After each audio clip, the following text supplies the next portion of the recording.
ಇವತ್ ರಾತ್ರಿ ಶಾಬದರ್ ನಾಕಬಲ್ಲಿ ಹಿಂಗ ಆತದತಿ ನಾ ಅನ್ಕೊಂಡಿದ್ದಿಲ್ರಿ ಅಪ್ಪ ಏನೈತಪ್ಪ ಅಂತಿ ನೀವೇ ಫುಲ್ ವಿಡಿಯೋ ನೋಡ್ರಿ. ಮುಂಜಾಳಿ ಅದಕ್ಕೇಸಿ ಫಸ್ಟ್ ಕ್ಲಾಸ್ ನಾಷ್ಟ ಜಡ್ಸ್ಕೇಸಿ ನಾವ್ ಬಿಟ್ಟಿವಿ ಡೈರೆಕ್ಟ್ ಕಾಂತಾರ ಮೂವಿ ನೋಡ್ಲಕ್ರಿ. ಅಲ್ಲಿ ಬಂದ್ ನೋಡಿದ್ರು ನಮ್ ದೋಸ್ತ್ ಏನೋ ಕುಂದ್ರಕ ಸ್ಯಾಟಿಸ್ಫೈ ಆಗಲಾಗಿದ್ ಕಾಣ್ತದ. ಇರ್ಲಿ ಬಿಡುವಪ್ಪ ಸುಮ್ ಕುಂದ್ರು ಮ್ಯಾಲ್ ಬಂದಿ ಕೂತೀವಿ, ಅದು ಬಿ VIP ಸೀಟಿಗ್ರಿ. ನೀವು ಸ್ವಲ್ಪ ನೋಡ್ಕೊಂಡ್ ಬರ್ರಿ ಕಾಂತಾರ ಮೂವಿ ಹಂಗದ ಅಂತಿ.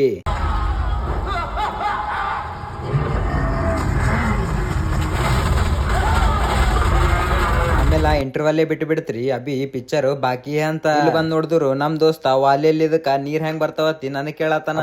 ಅದು ಆಟೋಮೆಟಿಕ್ ಅದ ಅಂತ ಹೇಳಿದ್ರಿ. ಆಮೇಲೆ ಇಲ್ಲಿ ಬಂದ್ ನೋಡಿದ್ರು ಅಣ್ಣ ಬಿಸಿನೇ ಆಗ್ಬಿಟ್ಟನು ಮೂರೊಳಗ ಮೂವಿ ನೋಡೋದ್ ಬಿಟ್ಟಿ. ಆಮೇಲೆ ಫೈನಲಿ ಪಿಕ್ಚರ್ ಅರೇ ಮುಗಿತ್ರಿ ಅಪ್ಪ. ಪಿಕ್ಚರ್ ಏಕ್ ನಂಬರ್ ಅದರಿ. ನೀವ್ ಬಿ ಒಂದ್ಸತಿ ಫ್ರೀ ಇದ್ದೀರಂದ್ರು ಪಕ್ಕ ಹೋಗಿ ನೋಡ್ಕೊಂಡೇ ಬರ್ರಿ. ಆಮೇಲೆ ಸ್ವಲ್ಪ ನಾಷ್ಟಾರೇ ಬಾಳ ಹೊಸ ಆಗಿತ್ತಪ್ಪ ಅಂತ ಕೇಸಿ ಫಸ್ಟ್ ಕ್ಲಾಸ್ ನಾಷ್ಟಾ ಜಡ್ದಿ ಮನಿಗ್ ಬಂದ್ ನೋಡಿದ್ರು ನಮ್ಮ ಅಣ್ಣ ಫೈರ್ ಆಡ್ಲತ್ತಾನ್ರಿ. ಅವನಿಗೇನು ಡಿಸ್ಟರ್ಬ್ ಮಾಡಮ್ ಬೇಡಪ್ಪ ಅಂತ ಕೇಸಿ ನಮ್ ಜಾನಕ್ ತಗೊಂಡ್ ಕೇಸಿ ನಾವು ತಳ ಬಿಟ್ಟಿವಿ. ಡೈರೆಕ್ಟ್ ಒಂದು ಪ್ರಮೋಷನ್ ವಿಡಿಯೋ ಮಾಡೋದಿತ್ತು. ಆಮೇಲೆ ಎಕ್ಸಾಕ್ಟ್ಲಿ ಅದ್ರ ಲೊಕೇಶನ್ ಬಂದ್ ಕೇಸಿ ಎಲ್ಲಾ ಕ್ಲಿಪ್ಸ್ ಗಳು ತಗೊಂಡ್ ಕೇಸಿ ಆಮೇಲೆ ನಮ್ ದೋಸ್ತ್ ಬಿ ಅಂದ್ಬಿಟ್ಟುನು ನಮ್ದು ಸ್ವಲ್ಪ ಫೋಟೋ ಶೂಟ್ ಮಾಡಪ್ಪ ಅಂತಿ ಅಂದ್ಬಿಟ್ಟುನು ಒಂದೆಲ್ಲಾ ಫೋಟೋ ಶೂಟ್ ಮುಗಿಸ್ಕೊಂಡಿ ನಾನು ಒಂದ್ ಕಪ್ ಚಾ ಹೊಡೆದ್ ಕೇಸಿ ಆಮೇಲೆ ಡೈರೆಕ್ಟ್ ಮನಿಗ್ ಬಂದ್ ಕೇಸಿ ಮತ್ತೊಂದ್ ಪ್ರೋಗ್ರಾಮಿಗೆ ಹೋಗೋದಿತ್ತು. ಅದ್ರ ಸಲಕ್ಕೆ ನಮ್ ಜಾನಿಗೆ ಎದ್ಕೊಂಡಿ ಪ್ರೋಗ್ರಾಮಿಗ ತಳ ಬಿಟ್ಟಿವಿ. ಅದು ಒಂದ್ ಪ್ರೋಗ್ರಾಮ್ ಮುಗಿಸತಕ ಪೂರ ರಾತ್ರಿನೇ ಆಗ್ಬಿಡ್ತು. ಆಮೇಲೆ ಸ್ವಲ್ಪ ಸ್ನಾಕ್ಸ್ ಹೊಡೆದ್ ಕೇಸಿ ಮುಂದ್ ಬಂದ್ ನೋಡಿದ್ರು ಬಾಳ ಡೇಂಜರ್ ಆಕ್ಸಿಡೆಂಟ್ ಆಗಿತ್ತು. ಇದು ಎಲ್ಲಪ್ಪ ಅಂದ್ರು ಶಾಬದರ್ ನಾಕಬಲ್ಲಿ ಆಕ್ಸಿಡೆಂಟ್ ಆಗಿತ್ತು.